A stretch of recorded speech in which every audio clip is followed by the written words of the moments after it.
Assalomu alaykum barchaga MMA manzili obunachilari. Bugun bo'lib o'tgan jangda Pyotr Yan Merab Dvalishvilini mag'lub qildi va jangdan keyingi matbuot anjumani Dana White so'zlari va Pyotr Yan so'zlarini o'zbek tiliga tarjima qildim. Juda ham qiziq gaplar bo'lgan, videoni oxirigacha ko'ring va albatta mehnat uchun bizni qo'llab-quvvatlab, videoga like bosib, kanalga obuna bo'lishni esdan chiqarmang. Barchaga maroqli tomosha tilayman. Dana bu turnirda juda ham ajoyib janglar bo'ldi va ayniqsa asosiy jang Merab va Pyotr shunchaki dahshatli kechdi. Pyotrning chiqishi haqida qanday fikrdasan? Biz bir vaqtlar New Jerseyda edik va asosiy jangga jangchi qidirayotgan edik. Keyin esa Merab bilan shartnomani imzoladik. U asosiy jangda ishtirok etadigan bo'ldi va murabbiy Matt Serra bu yigit bir kun kelib chempion bo'lishini ta'kidladi. Albatta, Serra haq edi. Bu yigit haqiqiy mashina, u tug'ma jangchi. Matt Serra rostdan ham to'g'ri aytgan. Bu yigit men hayotimda ko'rgan eng chidamli jangchilardan biri. Va ochig'ini aytadigan bo'lsam, men Merab bilan jangdan oldin telefonda gaplashgandim. U maxsus odam, u juda ham kuchli tabiatdan baquvvat yigit. Hamma u qilgan ishiga men minnatdorman. U tarixga kiradi va Pyotrga kelsak, u bugun fenomenal chiqish namoyish qildi. O'sha oyoq zarbasi, tana zarbalari, takedownlar, hammasi juda ham dahshatli bo'ldi. ESPN erasini shu turdagi ajoyib va tomoshabob janglar bilan yakunlamoqdamiz. Barchasi uchun rahmat. Va albatta hamma o'ylamoqda, jangdan keyin bizga trilogiya kerak. Va shubhasiz Merabning hozirgi holatidan kelib chiqsak, bu birozgina vaqt oladi. Bunga sening fikring qanday? Trilogiya bo'ladimi yoki Pyotr Yan uchun boshqa da'vogarlar bormi divizionda? Sen bu savolning javobini aniq bilasan. Men hozir hech nima haqida o'ylaganim yo'q. Bu kecha ajoyib o'tdi va trilogiyaga keladigan bo'lsak, hozircha hech nimani bilmayman.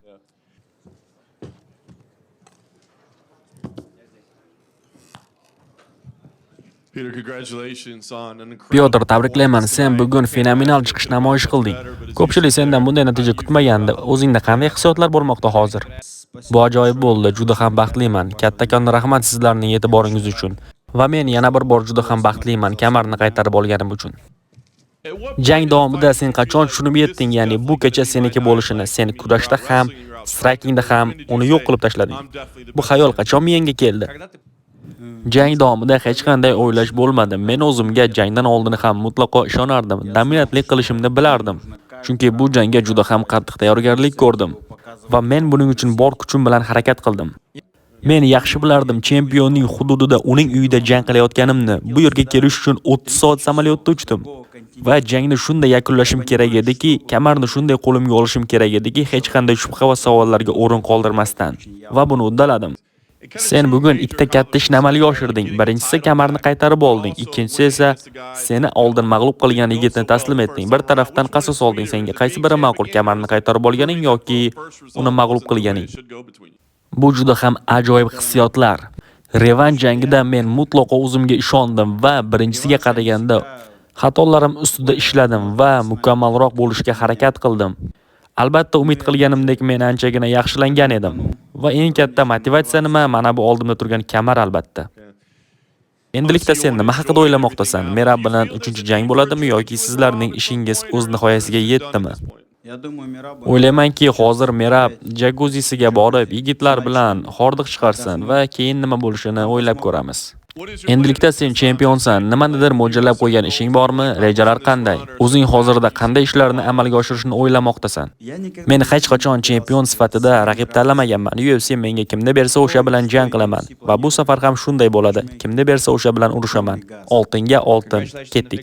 Petya, g'alaba bilan tabriklayman. Agarda senda tanlash imkoniyati bo'lganda, kim bilan jang qilgan bo'larding? Merab bilan trilogiya yoki Umar bilan jang? Va sen uchun qaysi biri ko'proq xavfliroq? Siz allaqachon Merab va Umar jangini ko'rgansiz va o'zingiz uchun xulosa qilib qo'yavering kim xavfliroq ekanligini. Ular avval revansh jangini o'tkazsin, keyin esa nima bo'lishini ko'ramiz. Sizlar shunchaki bir narsani tushunib yetishingiz kerak. UFC menga 3 ta raqib berdi, ya'ni qaytib kamar jangi uchun urushishimga. Men uchalasini ham yengib o'tdim, keyin esa kamar jangini oldim. Ammo ba'zi jangchilar bor, ular kamarni yo'qotishgandan keyin darrov chempionlik uchun yana jang qilishadi. Misol uchun Pereira. Pereira yulduz jangchi, bilasanmi? U avval ham ko'plab chempionlarni mag'lub qilgan. Bu boshqa daraja. Aytganingdek, Merab bugun o'z uyida jang qildi va sening keyingi janging uchun eng qulay lokatsiya qayer misol uchun? Menga umuman farqi yo'q, tushunyapsizmi? Bu yerga yetib kelish uchun 30 soat uchdim. UFC qayerni bersa o'sha yerda jang qilaman. Alyaska bo'lsa ham. Bu yerdagi vaqt bilan mening uyimdagi vaqt orasida 12 soat bor va iqlim ham umuman boshqacha. Shuning uchun menga farqi yo'q. Qaysi qit'a, qayer bo'lsin, men istalgan vaqtda jang qilishga tayyorman. Congratulations, champ. Give me location. Pyotr, g'alaba bilan tabriklayman. Sen aytib o'tdingki, birinchi jangda senda jarohat bo'lgan. Va aynan mana shu jarohat senga xalaqit bergan ekan. Bu rostdanmi? Ikkinchi jangda buni sen aksini ko'rsata oldingmi? O'ylashimcha sen hammasini o'z ko'zing bilan guvohiga aylanding. Pyotr, birinchi jangda jarohat bilan jang qilgan bo'lsang ham mag'lubiyatdan keyin odamlar senga ishonishmadi va ikkinchi jangda ham xuddi shunday ssenariy tushgandi. Va bu sen uchun qanchalik muhim ahamiyatga ega bo'ldi? Bu odamlarning og'zini yopish va bu turdagi chiqish bilan g'alaba qozonish. Bu hayotda siz hammaga ham yoqavermaysiz. Meni yoqtirasizmi yoki yo'qmi? Bu oxir-oqibat men o'zimman. Odamlar xohlagan gaplarni gapirishi mumkin, lekin menga farqi yo'q. Oxir-oqibat bu men o'zimman. Men jang qilishni yoqtiraman, o'z ishimni sevaman. Agarda odamlarga mening jangim qiziq bo'lsa va buni yoqtirishsa, biz oxir-oqibat bitta jamoamiz. Biz bittamiz. Одна команда. Jang oxirgi soniyalardagi takedown bu Merabga qandaydir xabarmidi? To'g'risi, bu savolga qanday javob berishni bilmayman. Bitta gap bilan aytadigan bo'lsam, bu kecha meniki edi. Xabaring bor, Shon O'Malley yanvarda jang qiladi. Agarda u g'alaba qozonadigan bo'lsa, biz sizlarning o'rtangizda revansh ko'rishimiz qanchalik ehtimoli bor? Men Buyuk it haqida oldin shunday degandim. Uning tashqi ko'rinishi yo'l chetida turadigan ayollarga o'xshaydi. Va bu gaplarim unga yoqmagan ekan. Rostdan ham yoqmagan bo'lsa, u oynaga qarab bu haqida fikr qilish kerak edi. Ammo yaqinda 1-2 soat oldin ko'rdim. U yana shu ko'rinishda edi.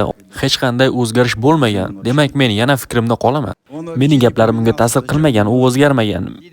Men shunchaki odamlarning rivojlanishini xohlayman xolos. Men so'nggi 5 yil davomida mutlaqo o'sdim, rivojlandim va yuksaldim. Bu ulkan tajriba bo'ldi va har jangdan jangga men rivojlanib bormoqdaman. Agarda siz 5 yil oldin Jose Aldo bilan jangimga qarasangiz, u yerda mutlaqo o'zgacha farqni sezasiz. Men o'sha vaqtlarda chempion bo'lish uchun qanday tayyorgarlik ko'rish kerakligini to'liq tushunmasdim. Bilasanmi nima? Bu sportda muvaffaqiyatga erishish uchun, ya'ni agarda sen tezroq ketishni xohlasang, bir o'zing borishing kerak, yolg'iz bo'lishing kerak. Agarda uzoqroqqa borishni xohlasang, sen jamoat tanlashing kerak va atrofingda kuchli jamoa bo'lishi kerak.